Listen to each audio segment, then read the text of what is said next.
கொள்கிறோம். நாளிலே எங்கள் வாழ்க்கையிலே நாங்கள் அடைந்த பெற்ற அந்த சந்தோஷத்தை உங்களிடத்துல பகிர்ந்து கொள்ளும்படியாக வந்திருக்கிறோம் பிரியமானவர்களே.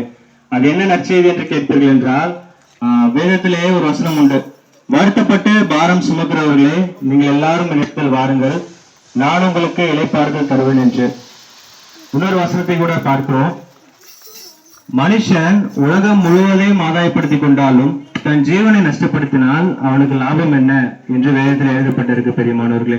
இதன் அர்த்தம் என்னன்னு பார்க்கும்போது, இந்த உலகத்துல பிறந்த மனுஷன் யாரா இருந்தாலும் தான் நல்லா இருக்கணும், தன்னுடைய குடும்பம் நல்லா இருக்கணும் என்று பார்ப்பான். தன்னுடைய எதிர்கால தேவையை சந்திக்க வேண்டும் என்று பார்ப்பான். நம்ம நாட்களிலே பார்க்கிற பிரகாரம் இன்சூரன்ஸ், லைஃப் இன்சூரன்ஸ் இருக்கு, ஹெல்த் இன்சூரன்ஸ் இருக்கு. எதற்கு இந்த காரியங்கள்லாம் இருக்கு என்றால், ஒருவேளை வருங்காலத்துல நமக்கு நோய் வந்தா அதுல இருந்து நம்மளை காத்து கொள்ளணும், ஒருவேளை நம்ம போயிட்டதுக்கு அப்புறம் நம்ம குடும்பத்தார் நல்லா இருக்கணும் அப்படின்ற காரியத்திற்காக இந்த இன்சூரன்ஸ் எல்லாம் போடும். அவ்விதமாக நம்முடைய ஆத்மாவும் மிகவும் வெளியேறப்பட்டது பிரியமானவர்களே. நாட்களிலே ஆண்டவர் நம்மளை பார்த்து சொல்லுகிறார், மனுஷன் உலகம் முழுவதையும் ஆதாயப்படுத்தி கொண்டாலும் தன் ஜீவனை நஷ்டப்படுத்தினால் அவனுக்கு லாபம் என்ன? நம்முடைய ஆத்மாவை நாம் நஷ்டப்படுத்துவோம் என்றால், நம்முடைய ஆத்மாவை அழித்து விடுவோம் என்றால் அது பெரிய நஷ்டம் பிரியமானவர்களே. இந்த ஆத்மா ஆண்டவருடைய பார்வையிலே வெளியேற பெற்றதாக இருக்கிறது. இதை மீட்கும்படியாகவே ஆண்டவர் இயேசு கிறிஸ்து இந்த உலகத்துக்கே வந்தார் பிரியமானவர்களே. ஆம், இவ்விதமாக தேவன் மனுஷனை செம்மையானவனாக நல்லவனாக உண்டாக்கினார். ஆனால் அவனோ அநேக உபாய துன்பங்களை தனக்கு தெரிந்து கொண்டான். ஆரம்பத்திலே நாம் பார்க்கிற பிரகாரம் இந்த வானம், பூமி, பறவைகள், சமுத்திரம் எல்லாவற்றையும் தேவனானவர் தன்னுடைய வல்லமையினாலே உண்டாக்கினார். மனுஷனை தன்னுடைய சொந்த சாயலாக மண்ணிலிருந்து உருவாக்கினார் பெரியமானவர்களே. அவனுக்கு பொய் சொல்ல தெரியாது, அவனுக்கு தவறு தெரியாது, திருட தெரியாது ஆரம்பத்துல. ஆனா பிசாசனுடைய வஞ்சனையினாலே கவரப்பட்டு கீழ்ப்படியாமை காரணமாக மனுஷனுக்குள்ளாக பாவம் பிரவேசித்தது பெரியமானவர்களே. இதனாலே பார்க்கிறோம், கடந்த சில மனுஷனுடைய இருதயத்தின் நினைவுகள் தோற்றம் எல்லாம் நித்தம் பொல்லாதவைகளா இருக்கிறது. அவன் செய்கிற காரியங்கள், அவன் சிந்திக்கிற யோசனை எல்லாம் பொல்லாதனா இருக்கிறது என்று தேவன் கண்டு மனுஷனை உண்டாக்குனதுக்காக தேவன் வசனப்பட்டார் பெரியமானவர்களே. விதமாக நாம் தேவனுடைய சாயலாக சிருஷ்டிக்கப்பட்டாலும் அந்த மகிமையை நாம் இழந்து விட்டோம் பாவத்தின் மூலியமாக. இதனால இதை மீண்டும் மனிதனுக்கு கொடுக்கும்படியாக தேவனானவர் இந்த ஆண்டவராகிய இயேசு கிறிஸ்து தன்னுடைய செல்ல பிள்ளையை இந்த உலகத்திலே ஒப்பு கொடுத்தார் பெரியமானவர்களே. வேதத்தில் எழுதப்பட்டிருக்கிறது, ரத்தம் சிந்துவது இல்லாமல் பாவ மன்னிப்பில்லை. ஆம் பெரியமானவர்களே, நாம் செய்த பாவத்திற்கு ரத்தம் சிந்தப்பட வேண்டும். எந்த ஒரு பாவமானாலும் அது ரத்தத்தினால் நிவர்த்தி செய்யப்படும் என்று வேதத்திலே சொல்லப்பட்டிருக்கிறது. ஆனால் ஆண்டவராகிய இயேசு கிறிஸ்து ஒரே தரமாக நமக்காக பலியாகி இந்த உலகத்தின் சகல உலகத்தின் பாவத்தையும் சிலுவையிலே சுமந்து தீர்த்தார் பெரியமானவர்களே.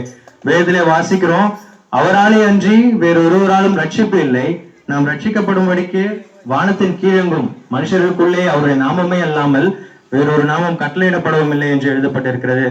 ஆண்டவராகிய இயேசு கிறிஸ்துவின் ரத்தம் சகல பாவம் நீக்கி நம்மை சுத்திகரிக்கும் என்று எழுதப்பட்டிருக்கிறது.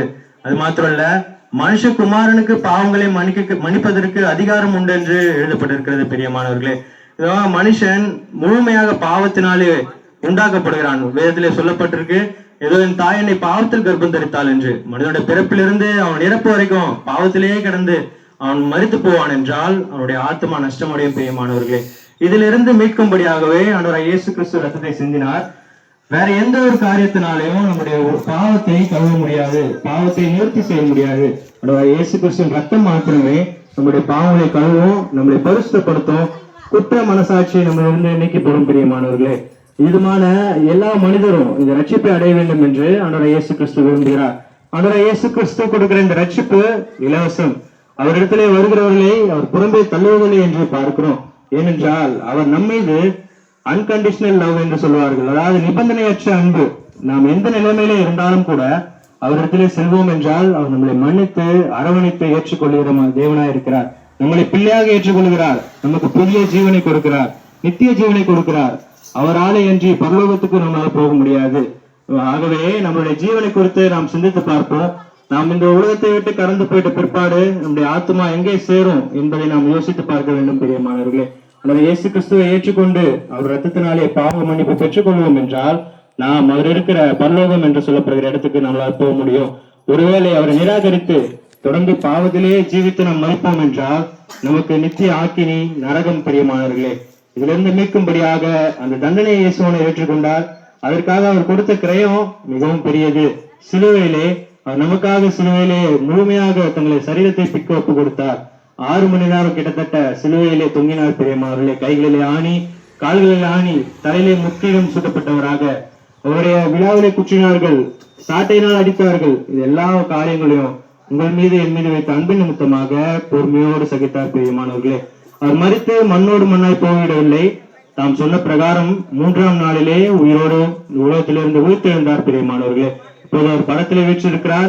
அவர் நாமத்தை நாம் விசுவாசித்து தேவன் என்னுடைய பாவங்களுக்காக மரித்தார் என்று நம்பி நம்முடைய பாவங்களை யதார்த்தமே அறிக்கை செய்வோம் என்றால் நம்முடைய பாவங்களை மன்னித்து நம்மளும் ஏற்றுக்கொள்வார். பிரியமானவர்களே, வேதத்திலே சொல்லுகிற வசனங்கள், மனம் திரும்புங்கள், பரலோகராஜ்யம் சமயமாய் இருக்கிறது.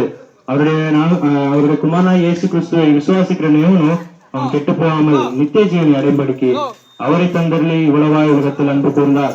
நம் பாவிகளா இருக்கையில் கிறிஸ்து நமக்காக மரித்ததினாலே தேவன் நம்மில் வைத்த தமது அன்பை விளங்க பண்ணுகிறார். பிரியமானவர்களே, சாகரனுடைய சாவை அவர் விரும்புகிறதில்லை. பிரியமானவர்களே, மனம் திரும்பி அவன் பிழைப்ப வேண்டும் என்று ஆண்டவராய் இயேசு கிறிஸ்து விரும்புகிறார். ஆகவே இந்த சத்தத்தை கேட்பீர்கள் என்றால் உடைய ஆத்மாவை குறித்து சிந்தித்து பார்ப்போம். இன்றைய ஆண்டவராய் இயேசு கிறிஸ்துவை ஏற்றுக்கொள்வோம்.